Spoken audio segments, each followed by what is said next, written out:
Hello, and welcome to Hope, Despair, and Memory, Lesson 8, The Lottery, Tradition and Society. In the previous lesson, we began reading and annotating The Lottery by Shirley Jackson. Today we will finish reading and annotating The Lottery by Shirley Jackson. We will also write about Jackson's central idea. For this lesson, you will need your annotated copy of The Lottery and your Lottery After Reading handout.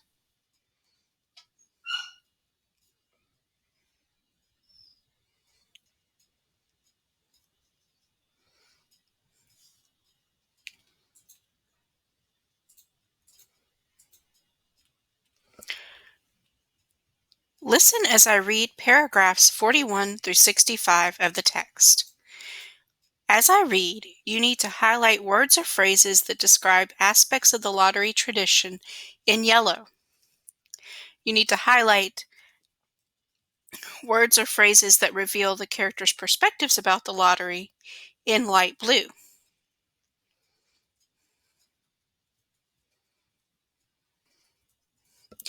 "77th year I've been in the lottery," Old Man Warner said as he went through the crowd. "77th time. Watson?" The tall boy came awkwardly through the crowd. Someone said, "Don't be nervous, Jack," and Mr. Summers said, "Take your time, son." "Zanini." After that, there was a long pause, a breathless pause, until Mr. Summers, holding his slip of paper in the air, said, "All right, fellows." For a minute, no one moved. Then all the slips of paper were opened. Suddenly, all the women began to speak at once, saying, "Who is it? Who's got it? Is it the Dunbars? Is it the Watsons?" Then the voices began to say, "It's Hutchinson. It's Bill. Bill Hutchinson's got it." "Go tell your father," Mrs. Dunbar said to her older son. People began to walk around to see the Hutchinsons. Bill Hutchinson was standing quiet, staring down at the paper in his hand. Suddenly, Tessie Hutchinson shouted to Mr. Summers, "You didn't give him enough time to take any paper he wanted. I saw you. It wasn't fair." "Be a good sport, Tessie," Mrs. Delacroix called, and Mrs. Graves said, "All of us took the same chance." "Shut up, Tessie," Bill Hutchinson said. "Well, everyone," Mr. Summers said, "that was done pretty fast, and now we've got to be hurrying a little bit more to get it done in time." He consulted his next list. "Bill," he said, "you draw for the Hutchinson family. You got any other households in the Hutchinsons?" "There's Don and Eva," Mrs. Hutchinson yelled. "Make them take their chance." "Daughters draw with their husbands' families, Tessie," Mr. Summers said gently. "You know that as well as anyone else."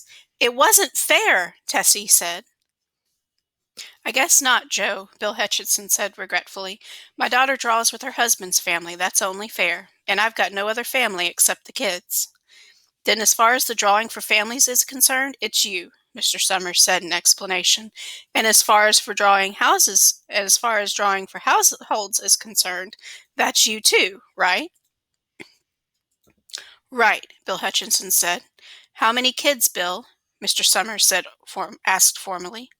"3," Bill Hutchinson said. "There's Bill Jr. and Nancy and little Dave and Tessie and me." "All right then," Mr. Summers said. "Harry, you got their tickets back?" Mr. Graves nodded and held up the slips of paper. "Put them in the box then," Mr. Summers directed. "Take Bill's and put it in." "I think we ought to start over," Mrs. Hutchinson said as quietly as she could.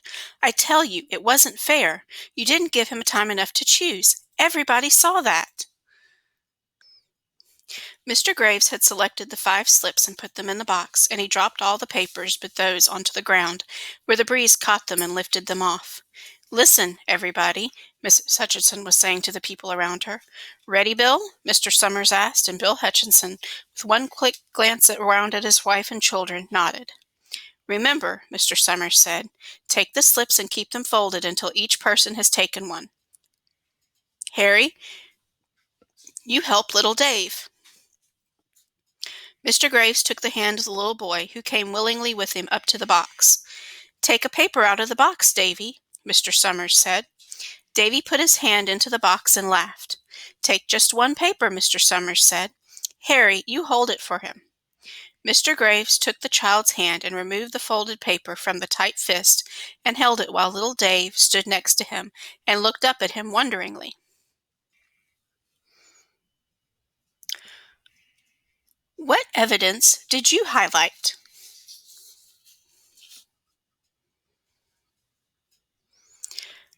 Now I want you to complete the directed note-taking chart on page 2 of the Lottery After Reading handout.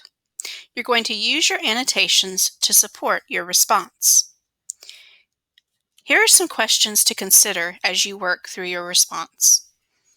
What are the most important aspects of the lottery tradition? What text supports that these are the most important aspects? What has changed about the lottery? What text supports that these are changes?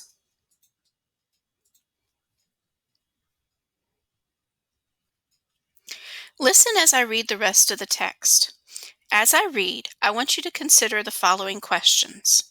What is Shirley Jackson saying about tradition? What is Shirley Jackson saying about change? And how do the concepts of traditions and change relate to social injustice?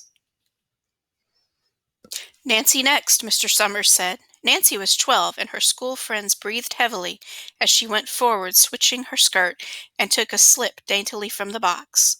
"Bill Jr.," Mr. Summers said, and Billy, his face red and his feet overlarge, nearly knocked the box over as he got a paper out.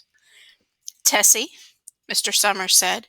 She hesitated for a moment, looking around defiantly, and then set her lips and went up to the box. She snatched a paper out and held it behind her.